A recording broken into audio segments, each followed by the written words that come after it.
السلام علیکم ورحمۃ اللہ وبرکاتہ۔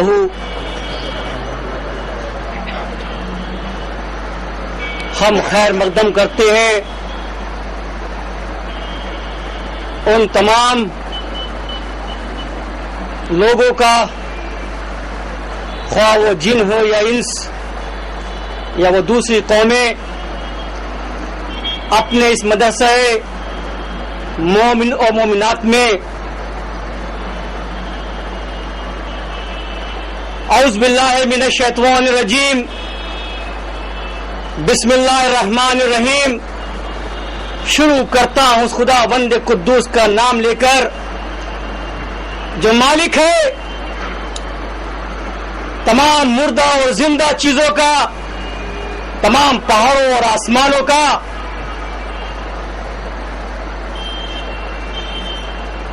جیسا کہ آپ جانتے ہیں یہ جو جلسہ ہے ہمارا وہ سال میں ایک بار ہوتا ہے، اور یقین جانیے کوئی آج شروع آج ختم نہیں ہے، بلکہ یہ جلسہ پچھلے 10 دنوں سے جاری ہے، اور اس کائنات کے جتنے بھی نامی گنامی جنات ہیں ان لوگوں نے اپنے کچھ اللہ کی راہ میں لفظ رکھے ہیں، اور آج اسی کا ختم ہے۔ جیسا کہ آپ جانتے ہیں کہ ہم ہمیشہ ایک موضوع لیتے ہیں اور اس پر اپنی بات پوری کرتے ہیں، تو آج کا موضوع یہ ہے جذبہ صبر اور عادت شکر، یعنی انسان کے اندر، جنات کے اندر صبر کرنے کا جذبہ ہونا چاہیے اور عادت پڑنی چاہیے شکر کرنے کی کہ اے رب العالمین تیرا شکر ہے۔ تو قرآن میں ہم نے جب دیکھا، ابھی ہمارے مفتی صاحب ایک سور پڑھ رہے تھے جس کا نام تھا سورہ احقاف۔ احقاف کا مطلب ہوتا ہے اونچا ریگستان، اور خدا نے جو قصہ بیان کیا ہے وہ قوم عاد پر بھی کیا ہے اور ان جناتوں پر بھی کیا ہے، اور اس میں صبر کا ذکر بھی آیا ہے۔ تو میں ترتیب سے آپ کو بتاؤں گا یہ سور اتری تو کیوں اتری۔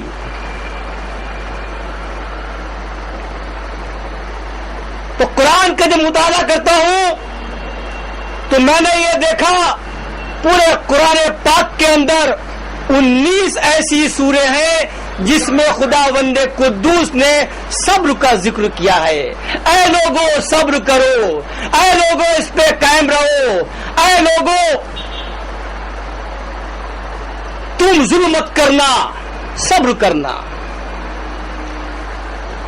اور میں نے یہ بھی دیکھا کہ قرآن پاک کے پارہ نمبر 1 سے لے کر اور پارہ نمبر 30 تک کے صبر کا ذکر آ رہا ہے، لیکن کہیں پر شکر کا ذکر نہیں آ رہا ہے۔ بڑی عجیب و غریب بات ہے۔ وہ خدا بند قدوس جس نے اس کائنات کو بنایا، زمین اور آسمان کو بنایا، اور اس نے اپنی پہلی آیت میں دوسری آیت میں یہ بھی کہہ دیا کہ ہم نے یہ آسمان اور زمین ایک مقرر وقت کے لیے بنائے ہیں، اس کے مطلب اس کو فنا ہونا ہے۔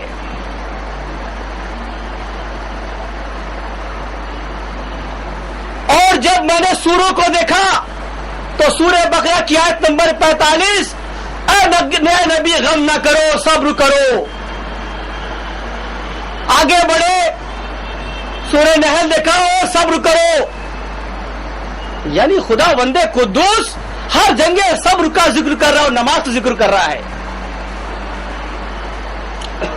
شکر کا ذکر نہیں آ رہا ہے۔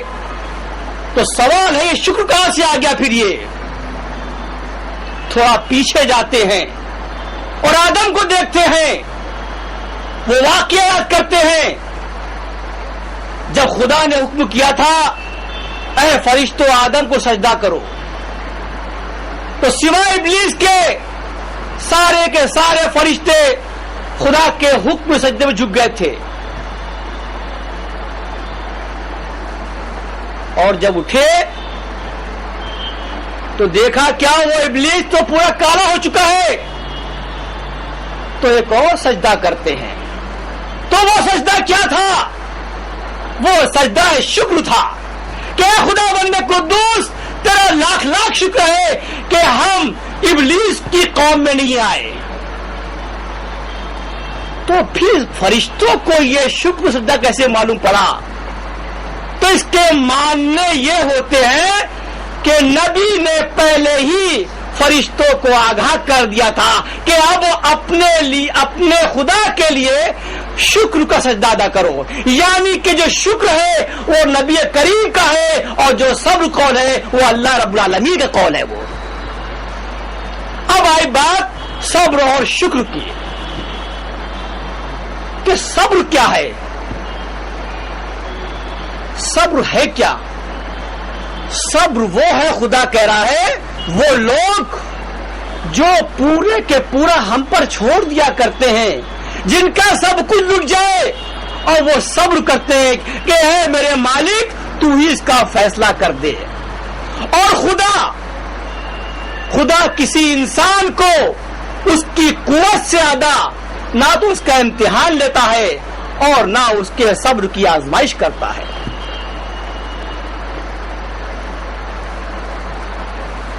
تو میں نے یہ دیکھا کہ ان تمام سوروں کے اندر خدا صبر کی بات کر رہا ہے، اور ایک سورہ مومنین ہے، اس میں 2 آیتیں ایسی ہیں، یعنی کل 20 آیتیں اس پورے قرآن پاک کے اندر صبر کے بارے میں. آیت نمبر 55 اور آیت نمبر 57 55 میں خدا کہہ رہا صبر کرو، 57 میں کہہ رہا اللہ پاک وہ لوگ جو معاف کر دیا کرتے ہیں واقعی وہ بہت افضل ہے، بہت بڑے ہیں. جو گناہ گاروں کو معاف کر دے اور صبر پہ قائم رہیں، اللہ ان سے وعدہ کرتا ہے ہم نے جنت ایسے لوگوں کی رکھی ہے.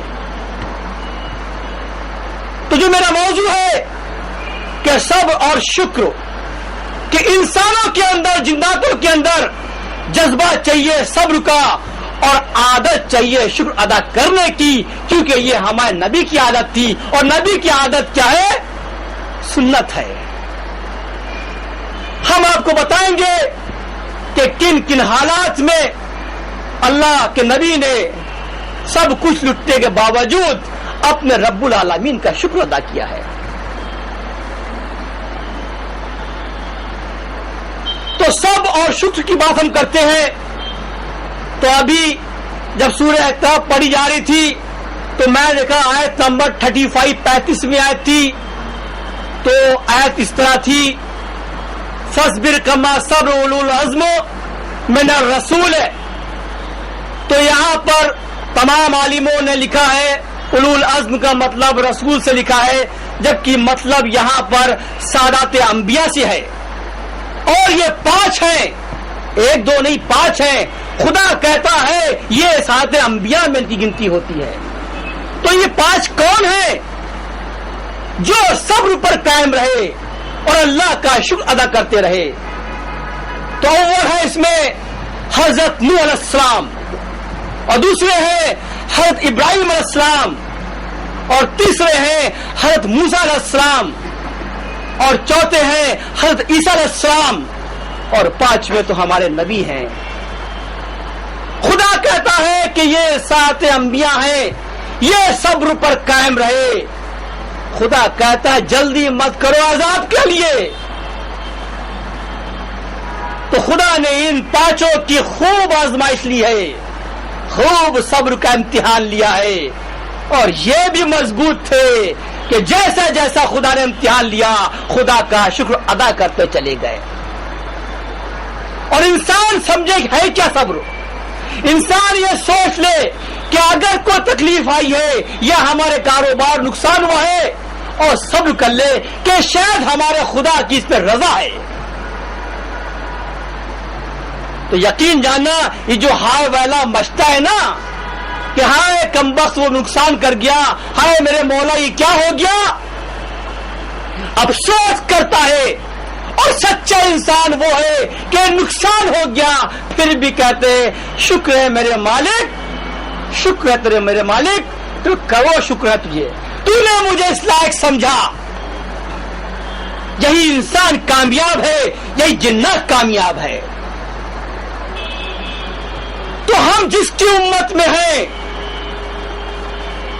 انہوں نے نہ جانے کتنی تکلیفوں کے باوجود اللہ کا شکر ادا کیا ہے اور صبر کیا ہے، ہائے ویلا نہیں کری ہے، روئے چلائے نہیں ہے اس کے لیے.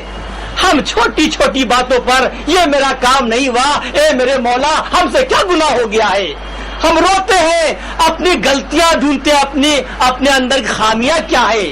اگر انسان یہ سوچ لے اور جنات یہ سوچ لے کہ شاید اسی میں میرے رب کی خوشنویدی تھی اور وہ مجھے بخش دے گا تو کتنی اچھی بات ہوگی اس میں. لیکن ہائے افسوس ہم صبر نہیں کر پا رہے ہیں. اب سوال ہے کہ آپ سوچتے ہو کہ اس کی مثل کیا ہے، صبر کی بات تو کر رہے ہو، کچھ تو بتاؤ. تو لیتا ہوں میں بکری کو دیکھتا ہوں.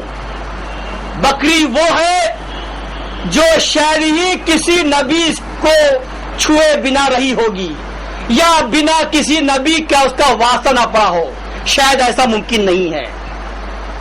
تو دیکھتا یہ ہوں وہ بکری، لوگ اس کا دودھ دوتے ہیں، وہ صبر کرتی ہے، اس کے بچے بھی ہیں، لیکن وہ جو پالک ہے پالنے والا ہے صبح دودھ نکالتا ہے اور شام دودھ نکالتا ہے. تو کیا یہ بکری کا صبر نہیں ہے؟ دیکھو جانوروں سیکھو جانوروں سے تو شاید تمہارا ایمان مکمل ہو جائے گا. اور ہماری بات انسانیت کے لیے ہے، کسی ایک مذہب کے لیے نہیں ہے. چونکہ جس مذہب میں سنتوش ہے، صبر ہے، سیٹسفیکشن ہے، وہی کامیاب ہے. تو بکری جس کو ہم پالتے ہیں اس کے بچے بھی ہیں، اس کے باوجود ہم جب چاہتے ہیں اس کے تھن سے دودھ نکالتے ہیں اور نوش فرماتے ہیں. تو کیا یہ بکری کا صبر نہیں ہے؟